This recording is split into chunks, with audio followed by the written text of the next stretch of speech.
In this lecture, we will understand about the glycated hemoglobin. Haemoglobin के बारे में हम सबको पता है कि हीमोग्लोबिन क्या होता है। ग्लाइसेटेड हीमोग्लोबिन का क्या मतलब होता है कि अगर कोई ग्लूकोज मॉलिक्यूल हीमोग्लोबिन के साथ जुड़ जाता है तो ऐसे टाइप की हीमोग्लोबिन को हम बोलते हैं ग्लाइसेटेड हीमोग्लोबिन। यहाँ पे ग्लाइसेटेड वर्ड यूज़ किया जा रहा है ग्लूकोज के लिए। इसको दूसरा बोला जाता है HbA1c। Hb मतलब हीमोग्लोबिन, A मतलब एडल्ट। अगर किसी HbA का मतलब क्या होता है, एडल्ट का हीमोग्लोबिन, और 1c का मतलब होता है कि इस एडल्ट हीमोग्लोबिन पे अगर एक कार्बोहाइड्रेट मतलब ग्लूकोज लग जाए तो उसको हम बोलेंगे HbA1c। The best marker of long-term control of blood glucose level is the measurement of glycated hemoglobin और HbA1c।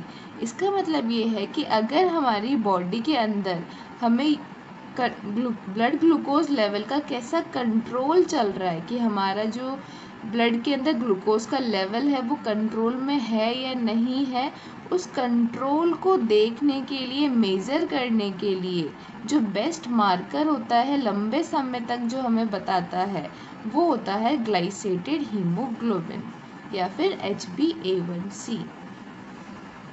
When one's glucose is attached to Hb is will not remove from the hemoglobin। इसका मतलब ये है कि अगर एक बार जो glucose molecule है वो हमारे हीमोग्लोबिन से बाइंड हो जाता है, अटैच हो जाता है, तो वो उसके साथ बाइंड ही रहेगा, उससे रिमूव नहीं होगा।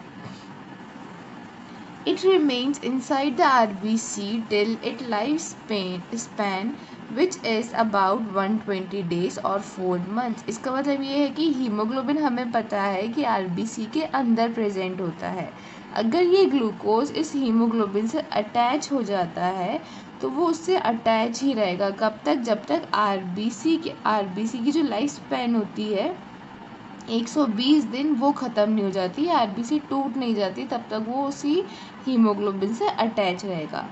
वो कितने दिन? या तो 120 दिन या फिर 4 मंथ के लिए, 4 महीने के लिए। The glucose molecule is attach with the end terminal of valine of haemoglobin. देखिए इसका मतलब क्या है कि जैसे फॉर एग्जांपल हीमोग्लोबिन का स्ट्रक्चर है, इस हीमोग्लोबिन के स्ट्रक्चर में एक वेलाइन अमाइनो एसिड प्रेजेंट होता है। अमाइनो एसिड का स्ट्रक्चर हमें पता है क्या होता है कि यहाँ पे एक तो बीच में कार्बन की एक चेन होती है, एक साइड अमाइनो एसिड का ग्रुप होता है, एक अमाइनो ग्रुप होता है और एक साइड में कार्बोक्सिलिक ग्रुप होता है। तो जिस साइड में अमाइनो ग्रुप होता है उस साइड को हम बोलते हैं एन टर्मिनल, और जिस साइड में कार्बोक्सिलिक ग्रुप होता है वो होता है अमाइनो एसिड का सी टर्मिनल। तो ये जो ग्लूकोज है जब ये इस हीमोग्लोबिन से जुड़ेगा तो कहाँ जुड़ेगा? इसके वेलाइन के एन टर्मिनल के इससे जाके अटैच हो जाएगा। So the glucose molecule is attached with the end terminal of valine of hemoglobin। जो ग्लूकोज मॉलिक्यूल है वो अटैच हो रहा है एंड टर्मिनल पे। किसके एंड टर्मिनल पे? वेलाइन के एंड टर्मिनल पे, जो कि इसका है हीमोग्लोबिन का है। This test is limited for about 120 days because the lifespan of RBC is about 120 days। इसका मतलब ये है कि ये जो टेस्ट है वो लगभग 120, इसकी जो लिमिट है इस टेस्ट की वो होती है 120 दिन। 120 दिन बाद इसकी जो वैल्यूज़ हैं वो क्या हो जाएंगी? चेंज हो जाएंगी। क्यों होगा ऐसा? क्योंकि जो RBCs होती हैं हमारी वो 120 दिन ही जी सकती हैं, तो जब ये टूट जाएंगी, इनका ब्रेकडाउन हो जाएगा, तो अपने आप ग्लाइसेटेड हीमोग्लोबिन का कॉन्सेंट्रेशन क्या होगा? अपने आप कम होने लगेगा, राइट। तो इसकी जो लिमिटेशन है इस टेस्ट की वो होती है 120 दिन लगभग। नेक्स्ट है इंटरप्रिटेशन ऑफ ग्लाइसेटेड हीमोग्लोबिन, कि जब हमने ग्लाइसेटेड हीमोग्लोबिन को मेज़र कर लिया तो हम उससे क्या इंटरप्रेट करेंगे, क्या रिजल्ट हमें मिलेगा। Measurement of HbA1c useful for monitoring the response of the patient to the treatment of diabetes। इसका मतलब ये है कि अगर डॉक्टर ने कोई पेशेंट है हमारे पास जिसको डायबिटीज़ है और डॉक्टर ने उसका ट्रीटमेंट स्टार्ट किया, तो ट्रीटमेंट करने मतलब मेडिसिन दी और कुछ दिन बाद क्या, पहले उन्होंने HbA1c का लेवल काउंट किया, अगर वो फॉर एग्ज़ाम्पल 9% आ रहा है, फिर ट्रीटमेंट स्टार्ट किया, ट्रीटमेंट के बाद वो ये देखेंगे कि उस 9% से HbA1c कम हो रहा है या नहीं हो रहा है। उससे नहीं ये पता लग जाएगा कि जो मेडिसिन उस पेशेंट को दी है वो वर्किंग है या नहीं है उस पेशेंट के लिए। सो ये क्या मॉनिटर करने में हेल्प करता है, उसके ट्रीटमेंट को देखने में हेल्प करता है हमारी। और it is also useful for determining the diabetic condition of the patient, और इससे हम पेशेंट की डायबिटिक कंडीशन को भी पता कर सकते हैं कि वो पेशेंट, इसके मेज़रमेंट से हम कि वो पेशेंट डायबिटिक है, नॉर्मल है, या फिर उसको IgT है। HbA1c की जो वैल्यूज़ होती हैं वो परसेंट में नापी जाती है। देखिए, अगर किसी पेशेंट का जो HbA1c लेवल है वो 5% आता है, मतलब 5% HbA1c shows a good control of blood glucose level. अगर किसी भी पर्सन का 5% HbA1c आ रहा है तो हमें ये बताता है कि उस पर्सन के अंदर जो ग्लूकोज का लेवल अच्छे कंट्रोल में, कि उसने अपने ब्लड के अंदर जो ग्लूकोज लेवल है उसको अच्छे से कंट्रोल में कर रखा है। Next, 7% show adequate control of blood glucose level. 7% अगर आता है तो वो हमें ये बताता है कि हाँ, ठीक ठाक कंट्रोल है ब्लड ग्लूकोज लेवल पर। 8% show इनएडिक्वेट control of blood glucose level, और 8% अगर आ जाता है तो इसका मतलब ये है कि वो अब ठीक ठाक कंट्रोल के अंदर नहीं है ग्लूकोज लेवल। हो सकता है वो धीरे धीरे ग्लूकोज का लेवल बढ़ना स्टार्ट हो जाए। 9% और more than 9 very poor control of blood glucose level. अगर लेवल आ जाता है 9% या फिर 9 से ज़्यादा, तो ये मतलब है कि उस पर बहुत कम कंट्रोल है, ब्लड ग्लूकोज लेवल का बहुत पुअर कंट्रोल है। We can measure the concentration of glucose in blood through the level of HbA1c. हम HbA1c के लेवल से ब्लड के ग्लूकोज का कॉन्सेंट्रेशन भी निकाल सकते हैं। मतलब अगर हमें HbA1c परसेंट के अंदर पता है तो हम उससे mg/dl के अंदर ग्लूकोज का लेवल भी पता कर सकते हैं। जैसे फॉर एग्जांपल यहाँ पे एक टेबल बनी है, अगर HbA1c लेवल 4% आता है, इसका मतलब ये है कि 4% अगर HbA1c लेवल आ रहा है तो उसके अंदर जो ब्लड ग्लूकोज लेवल है वो है 68 mg/dl।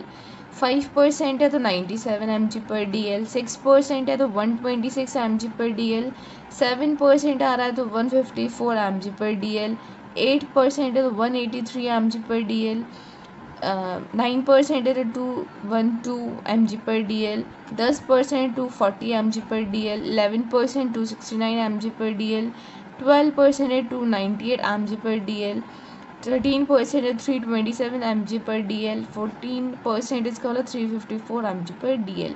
अब हमें पता है कि किसी पेशेंट को हम डायबिटिक कब बताते हैं, जब ग्लूकोज का लेवल 200 से ज़्यादा आ जाता है, 200 mg/dl से ज़्यादा अगर ग्लूकोज का लेवल हो जाता है तो हम उस पेशेंट को डायबिटिक बता देते हैं। इसका मतलब कि अगर लेवल 9 से ज़्यादा जाने लगे या 10 से ज़्यादा चला जाए, इसका मतलब 212 कहाँ आ रहा है, 9% पे 212 आ रहा है। इसका मतलब कि 9% पे 200 से ज़्यादा जा चुकी है ग्लूकोज की कॉन्सेंट्रेशन। इसलिए इसका ये मतलब है कि 9% अगर आ जाता है HbA1c लेवल तो हम उस पेशेंट को बता सकते हैं कि आप डायबिटिक हैं। Increased level of HbA1c increase the risk of retinopathy, nephropathy and neuropathy. अगर HbA1c का लेवल काफ़ी ज़्यादा इंक्रीज़ होता जाता है, 9% से इंक्रीज़ होता जा रहा है, तो उससे क्या होगा कि पेशेंट के अंदर रिस्क बढ़ जाएंगी। किस किस की, रेटिनोपैथी की,